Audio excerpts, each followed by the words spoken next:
네, 조지훈의 눈이 오는 날에 수능 특강 수록시고요. 개인적으로 솔직히 이걸 보기 없이 될까? 라는 생각이 좀 있어서 난이도가 좀 높아요. 그래서 이걸 낼 수 있을까라는 생각이 조금 들긴 하는데 뭐 평가원이 언제 그런 거 신경 쓰고 냈습니까? 물론 이제 고등학교 고등학교까지의 정규 교육과정 내부에 있는 그 정도 수준의 난도의 시를 출제하는 것이 원칙이고, 뭐 거기서 왔다 갔다 과한 것도 있고 좀 부족한 것도 있고 하겠지만 좀 이 경계에 있는 시인 것 같아서 낼까 싶긴 해요. 근데 뭐 6월이나 9월은 수능이 아니기 때문에 충분히 출제가 될 가능성이 있어 보이고, 그게 아니더라도 이런 걸 좀 해봄으로써 작품을 바라보는 시야가 좀 넓어질 거라고 저는 생각하기 때문에. 그리고 나오면 어떡해, 나오면 할 말이 없잖아요. 그러니까 그냥 하겠습니다. 구멀 없이 좀 잘 따라와 보시고, 어려우시더라도 조금 참고 잘 이해를 해봐. 알겠지? 검정 수목 두루마기에 흰 동정을 달아 입고 장이 기대면. 너 두루마기밖에 모르잖아요. 지금 여기서 검정 두루마기랑 뭐 흰 걸 뭔가서 이렇게 매달아 입었다 하세요. 그냥 옷을 입고 있습니다 하시면 되겠네요. 그 검정색 두루마기에 그 카라 부분 있죠. 그 카라 부분을 동정이라고 부릅니다. 그래서 검정색 두루마기에 흰색 카라가 달려있는 그 옷을 입고 창에 기대면. 넌출이라는 것은 줄기란 뜻이에요. 줄기. 스팀 있죠. 줄기. 상기라는 것은 아직의 방언인데 뭐 굳이 알 필요는 없지만 뭐 알아갑시다. 박줄기가 아직 남아있는 기울어져 있는 울타리 위로, 장독대 위로 새하얀 눈이 내려 쌓이고 있습니다. 그럼 화자께서는 뭐 하고 계시냐면 창에 기대어 내리는 눈을 보고 있어요. 다시, 화자 지금 뭐 하고 있냐면 창에 기대어 내리는 눈을 보고 있습니다. 창에 기대어 내리는 눈을 보고 있어요. 괜춘. 홀로 지니던 값진 보람과 빛나는 자랑을 모조리 불사질러 버리고. 소슬한 바람 속에, 소슬하다라는 건 쓸쓸하다는 뜻입니다. 그럼 왜 쓸쓸한데요, 화자는? 왜 쓸쓸해요? 자신이 쌓아온 보람, 또 빛나는 자랑을 모두 불사질렀기 때문에 그렇죠. 됩니까? 내가 가지고 있는 보람, 그 다음에 내가 가지고 있던 자랑거리들을 모두 불사질러 버렸기 때문이야. 낙엽처럼 무념히 썩어가면은 내가 가지고 있는 모든 보람과 자랑을 다 불태워 사라져 버리고, 또 가만히 있는 채로 썩어가면은, 그럼 쓸쓸하다를 못 잡아도 화자의 입장에서 자신이 처한 현실을 긍정적으로 여기는 거예요, 부정적으로 여기는 겁니까? 부정적으로 여기고 온다는 것까지는 오잖아, 그지? 그럼 결핍이 있겠고 내적 갈등이 있을 것인데,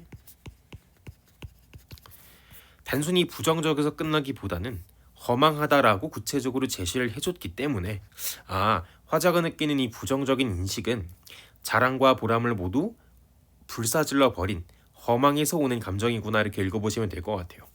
그럼 화자께서는 구체적으로 쓸쓸함도 있지만 허망함이 있음을 알 수 있습니다. 허망함이 뭐냐? 덧없음, 무상감, 이런 뜻입니다.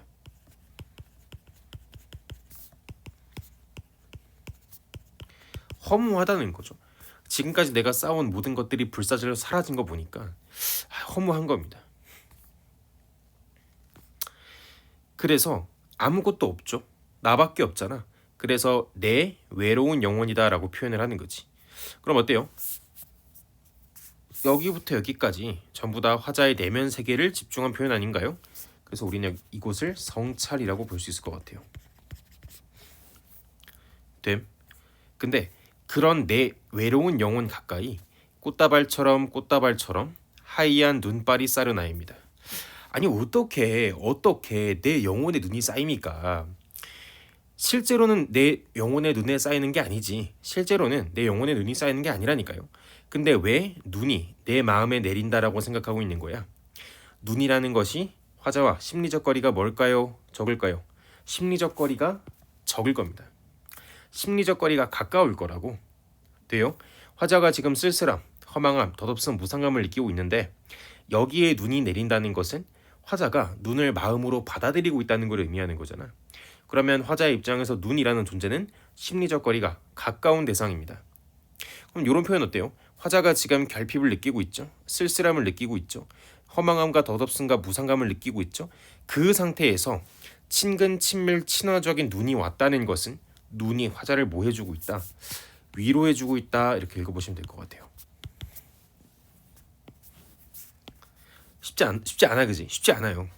쓸쓸함과 허망함과 덧없음과 무상감을 느끼고 있는 화자에게 친근한 눈이 왔다는 것은, 친근한 눈이 그 마음에 내린다는 것은 화자의 마음을 어루만져준다, 위로해준다 라고 느끼면 될 것 같습니다.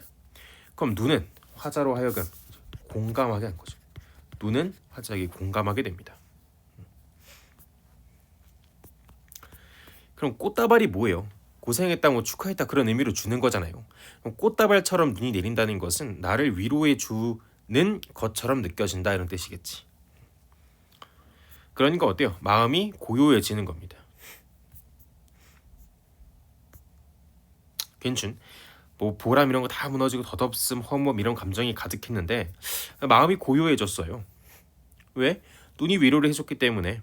그러면 완벽하게 내가 가지고 있는 결핍이 해소가 된 것은 아니지만 눈 덕분에 어느 정도 가라앉은 상태잖아요, 그죠? 어느 정도 가라앉았다를 우리는 완화되었다라고 부를 겁니다. 즉 내적 갈등, 부정적 인식이 완화되었음을 알 수 있습니다. 두 번째, 마음이 고요하다는 것은요, 내 머릿속에 생각이 크게 많지 않다는 거잖아요, 그죠?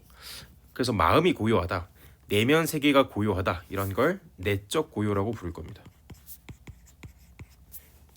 반대로 물리적으로 외부 세계가 조용한 것은 외적 고요가 되겠죠. 기출 표현입니다. 그럼 화자는 눈으로 하여금 내적 고요 상태에 이르렀어요. 됨. 그러니까 이 내적 고요 상태에서 뭐가 들리는 거야? 서라벌 천년의 풀피리 소리가 들리는 거예요. 서라벌 천년 풀피리 소리가 뭔지를 알 수 없어요. 아무도. 나도 모르겠어. 근데 내적 고요 상태에서 들려온다는 거니까 어느 정도 마음이 좀 진정이 되었을 때만 들을 수 있겠다. 첫 번째. 두 번째, 이게 실제로 외부 세계에서 들려오는 게 아니죠. 어떻게 서라벌, 이거 신라잖아요. 어떻게 서라벌 천년의 풀피리 소리가 들립니까? 마음이 고요해지면 풀피리 소리가 생각난다 이런 뜻이잖아요. 그럼 화자는 풀피리 소리를 들었다면 성찰을 하고 있습니다. 이렇게 읽어볼 수가 있을 것 같아요. B의 슬픔으로 하여 내 혼이 야위기에는 절망이란 오히려 나리는 눈처럼 포근하구나.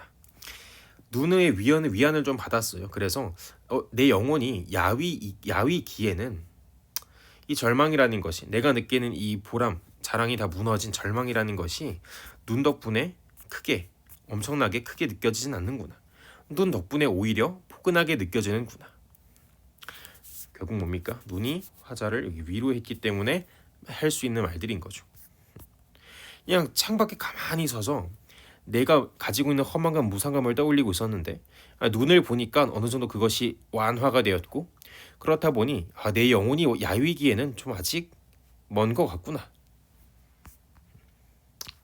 이 절망이라는 것도 이 눈의 위로를 받고 나니 크게 위기 있게 느껴지진 않는다 이런 뜻이겠죠.